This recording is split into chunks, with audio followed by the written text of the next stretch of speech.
आज के बच्चों की अगर बात करें तो कई बच्चे मैम हाइपर एक्टिव बहुत होते हैं, है ना? तो उनके साथ कैसे डील किया जाए? क्योंकि वो बच्चे किसी की सुनते नहीं हैं। देखिए, बदलाव जो है वो बच्चों में नहीं आया है सिर्फ़, बदलाव एंटायर सोसाइटी में आया है। अगर हम देखें तो एक पूरी सोसाइटी ही बदल गई है। जिस तरह से हमारे माँ-बाप थे शायद आज ऐज़ माँ-बाप हम लोग वैसे नहीं हैं।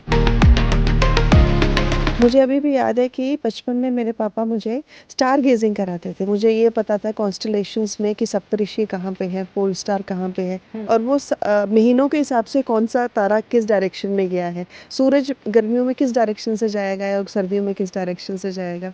बेसिक ऑब्ज़र्वेशन जो है ना पेरेंट्स की रह गई है, ना ही पेरेंट्स जो हैं वो बच्चों को सिखाते हैं। Stories play a very important role.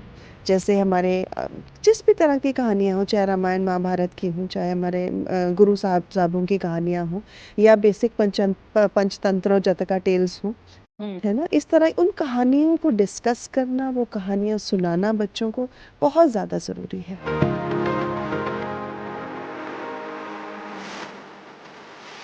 Both parents काम करते हैं, है ना? तो आज के टाइम में ज़रूरी भी है। ऐसा नहीं है कि लेडी घर पे बैठ जाए और जो मेल है वही काम पर जाए। तो जो आज का सिनेरियो है तो उसमें काम भी ज़रूरी है और बच्चे पालना भी ज़रूरी है। तो उसमें कैसे बैलेंस बना के चलें? प्रायोरिटी बच्चे डेफ़िनिटली होने चाहिए। हुँ, प्रायोरिटी आपकी सोशल कमिटमेंट्स नहीं हो सकती। हुँ। है ना?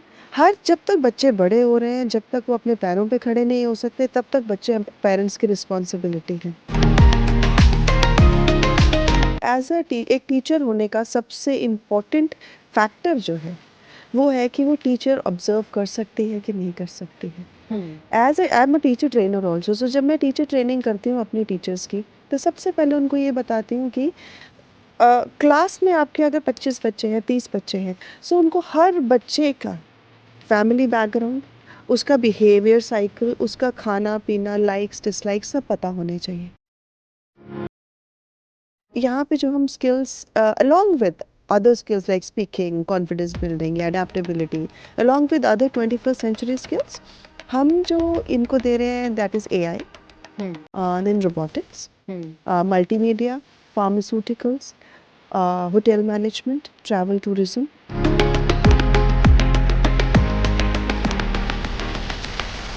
स्पोर्ट्स का योगदान उतना ही है मेरे हिसाब से जितना एकेडमिक्स का है। हुँ, स्पोर्ट्स सिर्फ स्पोर्ट्स नहीं है, स्पोर्ट्स एक पर्सनैलिटी डेवलपमेंट प्रोग्राम है अपने आप में full fledged. Hmm.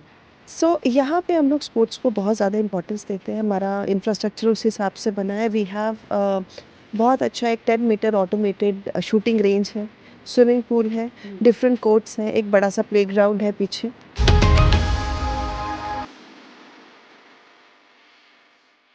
Jagbani and Punjab Kesari TV देख रहे सारे दर्शकों का स्वागत। मैं हूं कुलविंदर माही और आज हम जिस टॉपिक पे बात करने वाले हैं वो बेहद खास है क्योंकि बच्चों से जुड़ा हुआ टॉपिक है। और एक समय था जब हम बच्चे थे और आज एक समय है जब हम में से कईयों के बच्चे हैं और इस टाइम पीरियड में बहुत कुछ चेंज हो चुका है, बहुत कुछ बदल चुका है। पेरेंटिंग बदल चुकी है, स्कूलिंग बदल चुकी है और इवन पंजाब में से और शहरों का और जो स्टेट्स हैं उनमें जो पेरेंटिंग है, स्कूलिंग है, उनका जो डिफरेंस है, बहुत कुछ चेंज हो चुका है। बच्चे चाहे हम सारी दुनिया से अभी कांटेक्ट कर सकते हैं लेकिन घर में ही कनेक्शन टूट चुके हैं। तो उन सभी बातों पे बातचीत करेंगे। मेरे साथ जुड़ चुके हैं आरती जसवाल जी, उनका स्वागत करते हैं। सत श्री अकाल मैम। सत श्री अकाल जी। तो आरती जसवाल जी के बारे में अगर हम बताएं तो एजुकेशन सेक्टर से जुड़े हुए हैं और सिटी वर्ल्ड स्कूल के प्रिंसिपल हैं और उनसे बातचीत करते हैं क्योंकि लंबा एक्सपीरियंस उनका एजुकेशन सेक्टर से रह चुका है। बच्चों के साथ डीलिंग का एक लंबा तजर्बा उनके पास है। तो उनसे बातचीत करते हैं कि आखिर आज के समय में और पहले समय में क्या डिफरेंस आ चुका है। जी मैम, अगर बच्चों की बात करें तो आज के समय में और जो पहले समय था, जब हम कहते हैं कि जब हम बच्चे थे तो बड़ा इजी था सब कुछ, है ना? हम ऐसे बातें करते हैं, हमारे घर में भी बातें होती हैं, हमारे पेरेंट्स भी बातें करते हैं। तो बहुत कुछ चेंज हो चुका है, बच्चों को लेकर चुनौतियाँ भी बहुत सारी आ चुकी हैं। तो ओवर द पीरियड क्या कुछ बदल चुका है? देखिए, बदलाव जो है वो बच्चों में नहीं आया, सिर्फ बदलाव एंटायर सोसाइटी में आया है। अगर हम देखें तो एक पूरी सोसाइटी ही बदल गई है।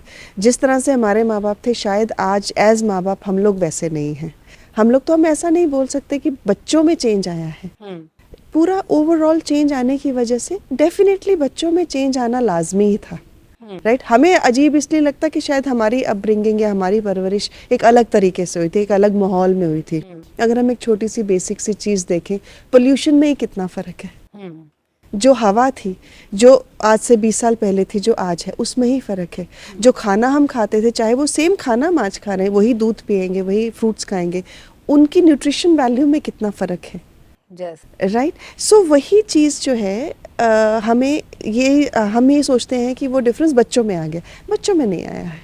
लेकिन over the period parenting change हो चुकी है, स्कूलिंग चेंज हो चुकी है, तो पेरेंट्स कैसे बच्चों के साथ कनेक्ट करें? क्योंकि रहते तो एक ही घर में हैं आज भी, लेकिन बच्चे पेरेंट्स से ज़्यादा मोबाइल से कनेक्टेड हैं, तो वो भी एक चेंज है। तो पेरेंट्स भी जानना चाहते हैं, क्योंकि चाहे कोई भी टाइम पीरियड हो, लेकिन पेरेंट्स अपने बच्चों का भला ही चाहते हैं। तो कैसे वो कनेक्ट कैसे कर सके बच्चों के साथ?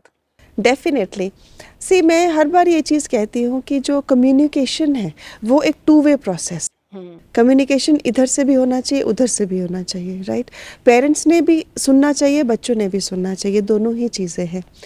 अब उन डिस्ट्रैक्शंस इतनी ज़्यादा हो गई हैं सोसाइटी में बिकॉज ऑफ, अभी अगर हम कहें तो घरों में mobile phones, television, advent of internet है, एक्सेस टू इन्फॉर्मेशन इतना ज़्यादा है, जिसकी वजह से हर किसी की लाइफ इंडिविजुअल बेस हो गई है।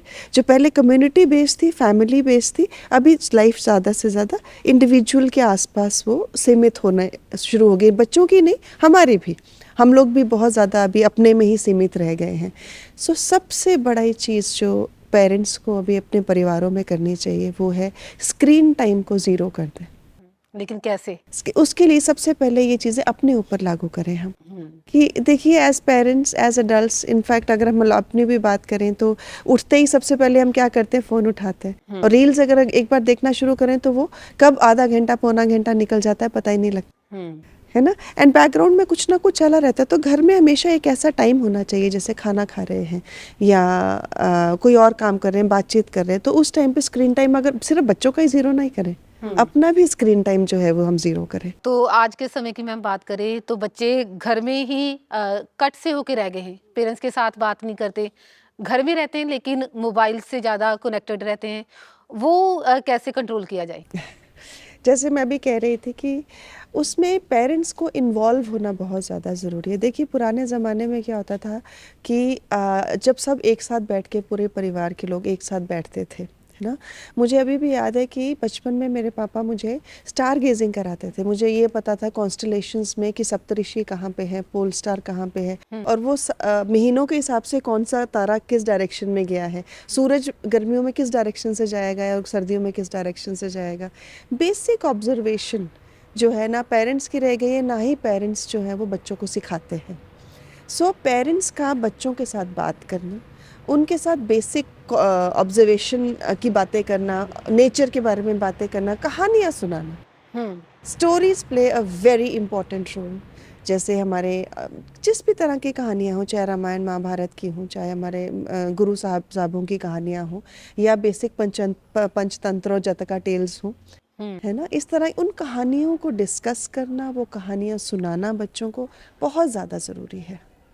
देखते हैं कि कहानियाँ नहीं सुनते लेकिन बच्चे, लेकिन कार्टून्स वगैरह तो फिर भी देखे जाते हैं बच्चों के, है ना, काफ़ी कुछ उसमें भी सिखाया जाता है, लेकिन वो चिपक के बैठ जाते हैं कार्टून चैनल के साथ। तो वो टाइमिंग कैसे कम की जाए? स्क्रीन टाइम कम करना बहुत ज़्यादा ज़रूरी है। देखिए, कार्टून्स में क्या है कि हम सेंसर नहीं कर पा रहे। अभी ऐसा नहीं है कि सभी कार्टून्स ही देखने लायक है। बहुत से कार्टून्स ऐसे भी हैं जिनमें इक्वल अमाउंट ऑफ वायलेंस है, equal amount of adult content है, जो कि नहीं होना चाहिए छोटे बच्चों के लिए, है ना। लैंग्वेज किस तरह की यूज़ कर रहे हैं वो, हाँ कुछ अच्छे कार्टून्स भी हैं, बट उसका भी तो टाइम लिमिटेड होना चाहिए ना। आधा घंटा देखा, पौना घंटा देखा, नॉट कि 3 आवर्स के बच्चा बैठा है तो बैठा ही है। वो एक एलिबाई नहीं होना चाहिए। एलिबाई से मेरा मतलब है कि एक बहाना नहीं होना चाहिए कि आपने बच्चे को बिजी कर दिया और बच्चा आपको तंग नहीं कर रहा है। हम्म।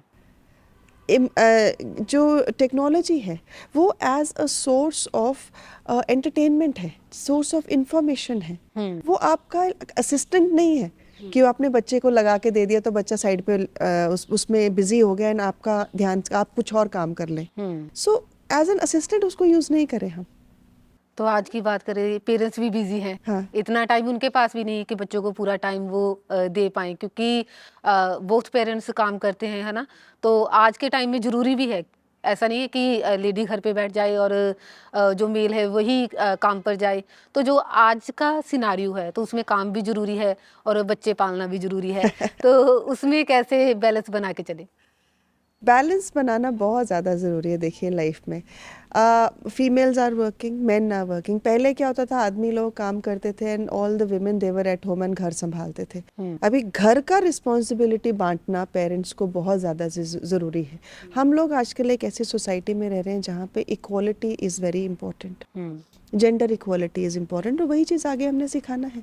वो एग्जाम्पल अगर हम अपने घर में सेट करें, घर की रिस्पॉन्सिबिलिटीज़ भी इक्वली डिवाइड की जाए, राइट। खाना बनाना अकेला लेडी का काम नहीं है, या बर्तन साफ करना या घर को अरेंज करना या बच्चों को संभालना अकेला लेडी का काम नहीं है। एवरीथिंग, हर चीज़ को इक्वली डिवाइड करना अगर पेरेंट्स करते हैं, अपनी अपनी रिस्पॉन्सिबिलिटीज़ को समझते हैं, और बहुत ज़्यादा ज़रूरी है बच्चों को प्रायोरिटाइज करना। प्रायोरिटी बच्चे डेफिनेटली होने चाहिए। प्रायोरिटी आपकी सोशल कमिटमेंट्स नहीं हो सकते, है ना। जब तक बच्चे बड़े हो रहे हैं, जब तक वो अपने पैरों पे खड़े नहीं हो सकते, तब तक बच्चे पेरेंट्स की रिस्पॉन्सिबिलिटी है। बिल्कुल। तब तक उनकी ज़रूरत के हिसाब से उनको सेंटर स्टेज रख के बाकी चीज़ों को प्लान किया जाए। बिल्कुल। That is very important. और अगर ऐसा करें, हम एक रिदम फॉलो करें, पूरे दिन में एक रूटीन फॉलो करें, वही रिदम बच्चों को भी हम फॉलो करवाएं, है ना। So things will not be that difficult. इतना डिफिकल्ट नहीं है, सिर्फ ऑर्गेनाइज करने की ज़रूरत है और आपस में बात करने की ज़रूरत है। तो बातचीत से सारे मसले हल हो सकते हैं। 100%। ऐसे देखिए, बातचीत से तो कितने सारे अंतर्राष्ट्रीय मसले हल हो जाते हैं, तो हमारे घर के क्यों नहीं हो सकते। बिल्कुल, बिल्कुल। और आज के बच्चों की अगर बात करें तो कई बच्चे मैम हाइपर एक्टिव बहुत होते हैं, है ना? तो उनके साथ कैसे डील किया जाए? क्योंकि वो बच्चे किसी की सुनते नहीं हैं और उनके साथ डील करना मुश्किल हो जाता है। पेरेंट्स भी समझ नहीं पाते कि आखिर उनके बच्चे को क्या हुआ है। अभी हाइपर एक्टिव होने की भी 2-3 डेफिनेशंस हैं, कि बच्चा फिजिकली हाइपर एक्टिव है या अग्रेसिव हो रहा है या बैठता ही नहीं है या शांत नहीं बैठ सकता है कुछ टाइम के लिए। उसके भी बहुत सारे बेसिक रीज़न हैं। पहले तो कि हम बच्चों को साइलेंस जोन की आदत ही नहीं डालते। अगर हम एक बेसिक सी चीज़ को गौर करें कि जब बच्चे पैदा होते हैं और वो प्रैम में होते हैं, हम उनके सर के ऊपर एक मैकेनिकल रोटेटिंग टॉय लगा देते हैं। देखा होगा आपने ना, जो घूमता रहता है ऐसे कलरफुल सा। सो वो ऊपर देखता रहता है और वो आवाज़ एक उसके कानों में कंटिन्यूसली जब बजती है एंड वो ऊपर घूमता रहता है ताकि उसका ध्यान वहाँ पे रहे, है ना। वो भी एक चीज़ हमने डिवाइस करी है ताकि वो हम लोग कुछ काम कर सकें, बच्चा उसमें इन्वॉल्व रहे। वो एक छोटा सा एग्जाम्पल दिया मैंने। फिर धीरे धीरे धीरे हम उनको मोबाइल फ़ोन से ना, इतना शोर आसपास है, बच्चों को साइलेंस जोन हमने दिया ही नहीं, उनका दिमाग हमने खाली होने दिया ही नहीं। फिर अभी क्या है, एक होड़ सी हो गई है पेरेंट्स के मन में कि अगर कोई और बच्चा गिटार कर रहा है तो मेरे बच्चे ने भी म्यूज़िक लेसन लेना चाहिए, मेरा बच्चा पढ़े भी, फुटबॉल भी जाए, डांस क्लास भी अटेंड करे, स्केटिंग भी करे, म्यूज़िक भी करे, सब कुछ करे, राइट। एज पेरेंट्स हमें ये डिसाइड करना बहुत ज़रूरी है कि हमने कितना इन्वॉल्व करना है बच्चे का ब्रेन, बिकॉज खाली होना भी बहुत ज़्यादा ज़रूरी है, कहानी सुनना भी ज़रूरी है, आपसे बातचीत करना भी ज़रूरी है, चुप बैठना भी ज़रूरी है। तो बहुत अच्छी बात आपने की कि साइलेंस होना भी ज़रूरी है, साइलेंस क्योंकि अगर अपनी लाइफ पे ही हम ये बात लागू करके देखें तो जब तक हम खाली नहीं होते क्रिएटिव आइडियाज़ नहीं आते। नहीं आएंगे ही नहीं, कैसे तो वो आएंगे? बच्चे पे भी वो इम्प्लीमेंट होती है बात कि थोड़ा खाली रहे बच्चे का माइंड भी, तो कुछ क्रिएटिव बातें वो भी सोचे, तो उसका क्रिएशन भी हो, बातचीत में वो क्रिएशन निकल के आए, है ना। तो ये एक बड़ी अच्छी बात है कि बच्चों को थोड़ा खालीपन भी देना चाहिए, थोड़ा खाली रहने भी देना चाहिए। डेफिनेटली। और इसके साथ एक और बहुत ज़रूरी चीज़ है कि इन केस अगर पेरेंट्स को लग रहा है कि बच्चा स्टिल बहुत हाइपर है, एग्रेशन बहुत ज़्यादा, पहले तो उसका रूट कॉज हम ढूंढें। कहीं ऐसा तो नहीं कि स्कूल में कुछ हुआ हो, कहीं ऐसा तो नहीं कि बच्चे का कोई इमोशन है जो दबा हुआ है और वो अग्रेशन बन के निकल रहा है, कोई सिबलिंग राइवलरी तो नहीं है ना, हस्बैंड एंड वाइफ का रिलेशनशिप की जो खिटपिट है अगर है तो, या कोई और फैमिली में कोई खिटपिट है, कोई बिजनेस की प्रॉब्लम है, प्रोफेशनल एग्रेशन है जो हम डिस्कस कर रहे हैं और उसका असर बच्चे पे हो रहा है, बिकॉज बच्चे सब कुछ ऑब्जर्व करते हैं। पहले तो हम उस चीज़ का रूट कॉज ढूंढने की कोशिश करें घर में ही, और स्कूल को इन्वॉल्व करें, बिकॉज दोनों घर को और स्कूल को साथ में इसमें काम करना पड़ेगा। स्टिल अगर ऐसा कुछ है तो then I think best thing would be professional help हम लें, जितना जल्दी हो सकता है उतनी जल्दी हम साइकोलॉजिस्ट से मिलें, उनसे पूछें कि क्या कर सकते हैं हम इसमें। एंड बहुत छोटी एज से अगर हम साइकोलॉजिकल हेल्प बच्चे को देना शुरू करें तो बड़ी जल्दी इन चीज़ों पे काबू पाया जा सकता है। और मैम स्कूलिंग की आपने बात की, तो आप स्कूल से जुड़े भी हुए हैं, तो इस पे भी बात कर लेते हैं कि स्कूल में क्या फैसिलिटीज़ होनी चाहिए, क्योंकि आज के अगर स्कूल देखें तो डिफरेंट टाइप ऑफ स्कूल्स हम कह सकते हैं। गरीब के बच्चा किसी स्कूल में पढ़ता है, अमीर का बच्चा किसी स्कूल में पढ़ता है, लेकिन बेसिक नॉलेज जो टीचर को होनी चाहिए वो कैसे इम्प्रूव की जा सकती है, उन्हें कैसी गाइडलाइन, अगर अपने ही स्कूल की, यही स्कूल की बात करें सिटी वर्ल्ड स्कूल की, तो कैसे टीचर को गाइड करते हैं आप लोग कि कैसे बच्चों के साथ डील किया जाना चाहिए, है ना, कैसे उनकी जो साइकोलॉजिकल स्थिति है उसे कैसे देखा जाए, कैसे पता चले कि वो किसी डिप्रेशन में तो नहीं है, या फिर उसे कोई बुली तो नहीं कर रहा, या फिर ऐसी कोई चीज़ उसके माइंड में तो नहीं चल रही, तो ये सब कैसे गाइडेंस दी जाती है स्कूल में? डेफिनेटली ये तो एज एक टीचर होने का सबसे इम्पोर्टेंट फैक्टर जो है वो है कि वो टीचर ऑब्जर्व कर सकती है कि नहीं कर सकती है। As I am a teacher trainer also, so जब मैं टीचर ट्रेनिंग करती हूँ अपनी टीचर्स की, तो सबसे पहले उनको ये बताती हूँ कि क्लास में आपके अगर 25 बच्चे हैं, 30 बच्चे हैं, सो उनको हर बच्चे का फैमिली बैकग्राउंड, उसका बिहेवियर साइकिल, उसका खाना पीना, लाइक्स डिसलाइक्स सब पता होने चाहिए। थोड़ा सा भी बिहेवियरल चेंज आता है बच्चे में, मान लो बच्चा पहले शांत था फिर हल्का सा एग्रेसिव हो गया, या बहुत ज़्यादा नींद आने लगी है बच्चे को, बच्चा काम नहीं कर रहा है, राइट, खाना नहीं खा रहा है, या हर चीज़ के लिए मना कर रहा है, या ज़्यादा अटेंशन सीकिंग हो रही है ना, हाइपर होकर हर चीज़ करने के लिए रेडी है, any kind of behavioural change needs to be addressed. उसको हमें देखना पड़ेगा कि ये बिहेवियरल चेंज क्यों हुआ है, वो उसका जो रीज़न है वो पॉजिटिव है या नेगेटिव है, उसको एनालाइज करना बहुत ज़्यादा ज़रूरी है। सो एज अ टीचर, अगर आपकी क्लास में 20 बच्चे हैं, 30 बच्चे हैं, आपको हर बच्चे के बारे में पता होना चाहिए। पढ़ाने से पहले आपको एक अच्छा ऑब्जर्वर होना, आपके अंदर एम्पथी होना, एम्पथी का मतलब है कि समझना, सामने वाले को समझना, बच्चे को समझना, एम्पथी होना बहुत ज़्यादा ज़रूरी है, right. And as a teacher आप सब बच्चों को एक जैसा ट्रीट करना बहुत ज़्यादा ज़रूरी है। कोई फ़र्क नहीं कर सकते आप बच्चों के अंदर, है ना। सो स्कूल में भी, लेकिन हम अगर बात करें तो जो आजकल स्कूल का कल्चर है, स्कूल में भी बच्चों को सभी कुछ सिखाने की कोशिश की जाती है, और सुबह से बच्चा मतलब ऑक्यूपाइड हो जाता है कि मुझे ये काम करना है, फिर ये काम करना है, वो एक ऑक्यूपाइड भी हो जाता है बच्चा भी, है ना। तो उसमें कुछ बच्चों को रिलैक्सेशन जो स्कूल में दी जानी चाहिए, ऐसा भी कुछ होता है? नो डेफिनेटली, देखिए हर चीज़ एज अप्रोप्रिएट होनी चाहिए।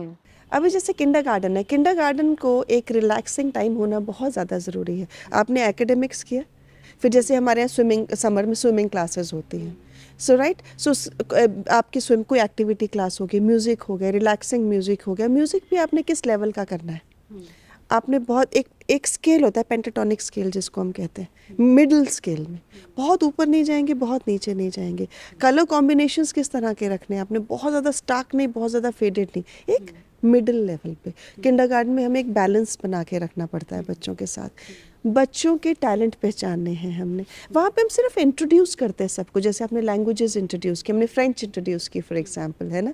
सो उसमें we introduce French in the form of a song, a rhyme, कि बच्चा उस चीज़ को एज अ रिक्रिएशन वे में उस चीज़ को इंटरनलाइज करे, बस उसको समझना थोड़ा हायर लेवल पे शुरू कराएंगे हम। जैसे हमने बात की कि स्कूल में भी बच्चों को थोड़ा टाइम ऐसा होना चाहिए कि वो रिलैक्स कर सके, है ना, या फिर एज अप्रोप्रिएट होनी चाहिए चीज़ें। लेकिन फॉरेन कंट्रीज में हम देखते हैं, जहाँ पे देखते हैं, जहाँ फिर आप तो और स्टेट्स में भी एज अ ट्रेनर रह चुके हैं ना, तो वहाँ पे क्या डिफरेंस है जो हमारे जहाँ पे होना चाहिए? अ, बहुत सी चीज़ें तो हम फॉलो कर रहे हैं यहाँ पे। जैसे एक बड़ी खूबसूरत सी चीज़ है स्टोरी टाइम। तो किंडरगार्टन में हमारे पास एक एक छोटा सा टाइम हम स्टोरी टाइम के लिए ज़रूर रखते हैं। फाउंडेशन क्लासेस में हम रखते हैं स्टोरी टाइम का। स्टोरी बेस्ड एजुकेशन हम रखते हैं, वो जो बहुत ज़्यादा ज़रूरी है। Another important thing is nature walk. बच्चों को नेचर के साथ जुड़ना, लीव्स को टच करना, सॉइल को टच करना, सेंसोरियल चीज़ें करना, साउंड्स को एनालाइज करना। फॉर एग्जांपल जैसे पीछे हमारा ग्राउंड है, बड़ा सुंदर सा ग्रीन ग्राउंड है, या हमारा शाहपुर कैंपस है, तो या कोई फार्म विजिट पे हम बच्चों को लेके जा रहे हैं, सो वहाँ पे कोई एक्टिविटी किए बिना सिर्फ आंखें बंद करके हम एक एक्टिविटी करते हैं जहाँ बच्चे सिर्फ आवाज़ें सुनते हैं कि कौन कौन सी आवाज़ आ रही है। आपको बर्ड की आ रही है, किसी फ़ैन की आ रही है, कोई झींगुर की आवाज़ आ रही है, किसी के चलने की आवाज़ आ रही है, गाय की आ रही है ना। जब वो चुपचाप नेचर में बैठते हैं बच्चे एंड इन आवाज़ों को ऑब्जर्व करते हैं, एंड एट टाइम्स कुछ बच्चे आके ये भी बोलते हैं कि मैम हमने सांस लेने की आवाज़ सुनी, I heard someone breathe, I heard someone cough, so and then observing small things on the ground कि मैम यहाँ पे देखिए एक छोटा कैटरपिलर है, या छोटा कीड़ा जा रहा है, मैम देखिए चींटी की फैमिली जा रही है, there's a family, और ma'am there's a bird and the baby of the, or there's a nest in the tree. Observation, silent observation एक बहुत ही इम्पॉर्टेंट टूल है टीचर्स के पास, जो साइलेंट होते हुए भी बहुत कुछ सिखाता है बच्चों को। और उसके बाद जब हम उस ऑब्जर्वेशन के बारे में बात करते हैं, है ना, उस चीज़ को एनालाइज करते हैं, तो कितना कुछ निकल के आता है। बच्चा इतना कुछ सीखता है, एक दूसरे से भी सीखते हैं, टीचर्स से भी सीखते हैं, और अपने आप से भी सीखते हैं। तो इसमें कितने स्किल्स डेवलप हुए आप देखिए, उनका listening skills, speaking skills, vocabulary, imagination of the things, expression, confidence building, कितनी स्किल्स एक साथ हम एक छोटी सी बेसिक एक्टिविटी से डेवलप कर सकते हैं। सो बहुत ज़्यादा पैराफेनेलिया होने की ज़रूरत नहीं है चीज़ों को, सिर्फ हमें उन जो भी हमारे पास है उस चीज़ को सही से यूटिलाइज करना आना चाहिए। ये तो बिल्कुल छोटे बच्चों की बात हो गई, जैसे किंडरगार्टन स्कूल के बच्चे हैं, जहाँ फिर नर्सरी, प्री नर्सरी के बच्चे हैं ना, उनके लिए। लेकिन आज के टाइम की बात करें तो बच्चों में स्किल्स होना भी बेहद लाजमी है ना। उसके अकॉर्डिंग कौन कौन सी स्किल्स सिटी वर्ल्ड स्कूल में सिखाई जाती हैं, और कैसा बच्चों का जो रिस्पांस है उसे देखने को मिलता है? स्किल डेवलपमेंट एक बहुत इम्पॉर्टेंट फैक्टर है आज की दुनिया में। कोई भी पर्सनालिटी हम डेवलप नहीं कर सकते अगर बच्चे में कोई स्किल नहीं है। स्किल होने से एक उसको एज मिलता है अबव द अदर्स, है ना। सो सिटी वर्ल्ड स्कूल की एक बहुत अलग जो खासियत बाकी स्कूलों से है वो है कि city world school city family का पार्ट है। एंड सिटी फैमिली एक बहुत बड़ा पैराफेनेलिया है, जिसमें हमारी सिटी यूनिवर्सिटी है, 17 कॉलेजेस हैं, 2 स्कूल्स हैं, 5 कैंपसेस हैं, एंड वर्ल्ड क्लास इंफ्रास्ट्रक्चर है। सो सिटी वर्ल्ड को पूरा सपोर्ट सिटी ग्रुप का रहता है हमेशा, और सिटी शाहपुर कैंपस हमारे बिल्कुल बगल में है। सो हमारी जितनी स्किल डेवलपमेंट क्लासेस हैं वो सिटी ग्रुप की जो डॉक्टरेट फैकल्टीज़ हैं उनके थ्रू डिज़ाइन की जाती हैं, उनके थ्रू ही ली जाती हैं। और हम सिटी शाहपुर कैंपस यूज़ करते हैं, सिटी यूनिवर्सिटी कैंपस यूज़ करते हैं बच्चों के विजिट के लिए, एक्सपोजर के लिए। सो यहाँ पे जो हम skills along with other skills like speaking, confidence building या adaptability, along with other 21st century skills, हम जो इनको दे रहे हैं that is AI, then robotics, multimedia, pharmaceuticals, hotel management, travel tourism, to just name a few. And उसमें हम बच्चों को ऑप्शंस देते हैं। सो जो जिसमें बच्चे का इंटरेस्ट होता है, सो हम एक 20 आवर प्रोग्राम हमने डिज़ाइन किया हुआ है, वो पूरा प्रोग्राम फॉलो करते हैं बच्चे, and in the end they are certified for that. Sports का भी हम देखते हैं कि स्पोर्ट्स का क्या योगदान रहता है, क्योंकि आज के टाइम की अगर बात करें तो स्पोर्ट्स में भी बच्चों का जो अच्छे तरीके से परफॉर्म करना बेहद ज़रूरी हो चुका है, क्योंकि वैसे कोई फिजिकल एक्टिविटी इतनी बच्चे करते नहीं है ना। तो स्पोर्ट्स का कितना योगदान बच्चे की डेवलपमेंट में रहता है? स्पोर्ट्स का योगदान उतना ही है मेरे हिसाब से जितना एकेडमिक्स का। हम्म। स्पोर्ट्स सिर्फ स्पोर्ट्स नहीं है, स्पोर्ट्स एक पर्सनालिटी डेवलपमेंट प्रोग्राम है अपने आप में, फुल फ्लेजेड। हम्म। सो यहाँ पे हम लोग स्पोर्ट्स को बहुत ज़्यादा इंपॉर्टेंस देते हैं, हमारा इंफ्रास्ट्रक्चर उस हिसाब से बना है। वी हैव बहुत अच्छा एक 10 मीटर ऑटोमेटेड शूटिंग रेंज है, स्विमिंग पूल है, डिफरेंट कोर्ट्स हैं, एक बड़ा सा प्लेग्राउंड है पीछे, hmm. And athletics, football, badminton, volleyball, then skating, shooting मैंने जैसा बताया आपको। इनफैक्ट मेरा अभी एक बच्चा नेशनल्स के लिए सिलेक्ट हुआ शूटिंग में, which was a moment of pride for all of us. So sports एक बड़ा इंटेग्रल पार्ट है यहाँ पे, एंड जहाँ पे कुछ तो स्पोर्ट्समैन अच्छे निकल के आते हैं, और जो अभी हर कोई तो स्पोर्ट्समैन नहीं हो सकता, बट देन उनके अंदर एक स्पोर्ट्समैनशिप होना बहुत ज़्यादा ज़रूरी है ना। एंड जैसे हम कहते हैं कि failure is the best teacher, so failure हम स्पोर्ट्स से अच्छा कहीं और नहीं सिखा सकते। एक नॉर्मल मान लो इंटर हाउस मैच ही हो रहा है बास्केटबॉल का, है ना, सो उसमें इंटर हाउस में अगर हम कहें तो कोई टीम जीतेगी कोई टीम हारेगी, तो हार को किस तरह से लेना है, हार को किस तरह से अपनी पर्सनालिटी में इम्बाइब करना है, और उससे हमने क्या सीखना है, वो हम स्पोर्ट्स से बच्चों को सिखा सकते हैं। बेसिकली यही जरूरी है स्पोर्ट्स में कि हार को कैसे लेना है और उससे सीखना क्या है। एंड डिसिप्लिन, बिल्कुल। कि following of rules is important. अभी स्पोर्ट्स में हम रूल्स से बेंड नहीं होते, अगर बाउंड्री के बाहर बॉल गया है तो वो आउट फाउल होता ही होता है, उसमें थोड़े ना हम कह देंगे कि मैम एक बार छोड़ दो या सर एक बार छोड़ दो, ऐसा नहीं है ना। So again teaching the rules is, उसमें स्पोर्ट्स बहुत ज़्यादा हेल्प करता है कि following the rules, law abiding citizens अगर हमने डेवलप करना है, सो अच्छे स्पोर्ट्समैन और अच्छे स्पोर्ट्स उनको ट्रेनिंग देंगे तो डेफिनेटली वो काम हमारा ईजी हो जाएगा। बिल्कुल। और डिसिप्लिन की बात की आपने, तो जाते जाते हम दर्शकों को ये भी बता दें कि घर में कैसा डिसिप्लिन होना चाहिए, स्कूल में डिसिप्लिन फॉलो करना कितना जरूरी है जी। डिसिप्लिन सेल्फ ड्रिवन होना चाहिए, पेरेंट्स का और स्कूल का ये एंडेवर होना चाहिए कि जो डिसिप्लिन हो बच्चे के अंदर से आए। उसको हम डिसिप्लिन नहीं बोल के रिदम भी बोल सकते हैं, राइट, कि जो चीज़ हम बाहर ज़बरदस्ती कराएं और जो चीज़ बच्चे के अंदर से आए उसमें डेफिनेटली फ़र्क होगा रिजल्ट में। सो बच्चों को समझाना, रादर देन टेलिंग के 1 2 3 ये रूल्स हैं आपने फॉलो करने, रादर देन इसकी बजाय अगर हम उनको ये बोलें कि ये 1 2 3 रूल्स क्यों हैं, इनका बेनिफिट क्या है, इससे आपकी पर्सनैलिटी में क्या फ़ायदा होने वाला है, और आपको अगर आप फॉलो नहीं करें तो क्या नुकसान होगा। अगर हम बच्चों को समझाएं और उनको कॉन्फिडेंस मिले, फिर वो रूल्स बनाएं, देन रूल्स फॉलो करवाना भी इजी हो जाएगा, एंड बच्चे की पर्सनैलिटी में भी एक पॉजिटिव चेंज हम देखेंगे।